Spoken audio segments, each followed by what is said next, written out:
এক বন্ধুর মামাতো বোনের বিয়েতে গেছিলাম 2 দিন আগে। বন্ধুর নানা বাড়ি যেতে 7 ঘন্টা সময় লাগে, তাই আমরা বিয়ের একদিন আগেই মানে গায়ে হলুদের দিন গেছি। বন্ধুর গার্লফ্রেন্ড আছে, কিন্তু আমি পিওর সিঙ্গেল ছিলাম।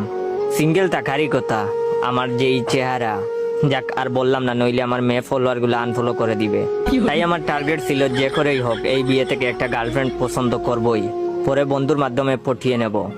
গায়ে হলুদের রাতে অনেক খোঁজার পর একটা মেয়েকে দেখে পছন্দ হয়েছে। এত এত মেয়ে বিয়ে বাড়িতে, বাট শুধু একজনকেই পছন্দ হয়েছে। কিছুক্ষণ ফলো করছি মেয়েটাকে। কিছুক্ষণ এভাবে ফলো করার পর বন্ধুর ছোট মামাতো ভাইকে দিয়ে একটা কলম আর একটা কাগজের টুকরো আনিয়েছি। কাগজে আমার নাম আর ফোন নম্বরটা লিখে সুযোগ খুঁজতেছি এই মেয়েটাকে দেওয়ার জন্য। কিন্তু ওই মেয়েটার কাছ থেকে মানুষই যাচ্ছে না, একজনের পর একজন আসা যাওয়া করতেছেই।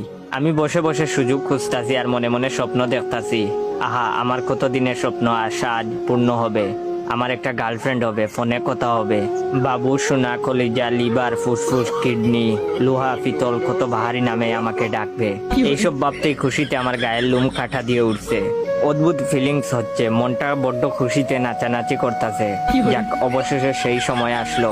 মেয়েটা একা চেয়ারে বসে আছে। আমি সুযোগ কাজে লাগানোর জন্য মেয়েটার কাছে গেলাম। কাছে যেতেই মেয়েটা জিজ্ঞেস করলো, কিছু বলবেন ভাইয়া? ভাইয়া শব্দটা শুনেই ফিট হওয়ার অবস্থা আমার। এসেছি প্রপোজ করতে, ভাইয়া ডেকে আহত করে ফেলেছে। আমিও ছেড়ে দেওয়ার পাত্র না। কাগজের টুকরোটা হবু গার্লফ্রেন্ডের হাতে দিলাম। হবু গার্লফ্রেন্ড কাগজের টুকরোটা মেলে আমার নাম আর নাম্বারটা দেখে বলে, এটা কি? আমি লাজুক একটা হাসি দিয়ে বলছি, সময় করে কল দিয়েন। হবু গার্লফ্রেন্ড প্রশ্ন করলো, এখানে কিসের জন্য এসেছেন?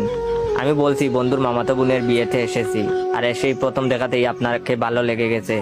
আমার মুখে এইসব কথা শোনার পর বাইরে ভাই আমার হবু গার্লফ্রেন্ড হাসতে হাসতে বলে, ভাইয়া আমি কোনে? আমার বিয়েতে এসে আমাকেই প্রপোজ করতেছেন? বড় সড়ো একটা সেকা খাইলাম। লজ্জায় উনার দিকে তাকাতেই পারছিলাম না, তাই মাথা নিচু করে দৌড়ে ওইখান থেকে চলে আসলাম। আমি বুঝি না ভাই, আমার সাথে কেন বারবার এমন হয়? আমার কি প্রেম হবে না?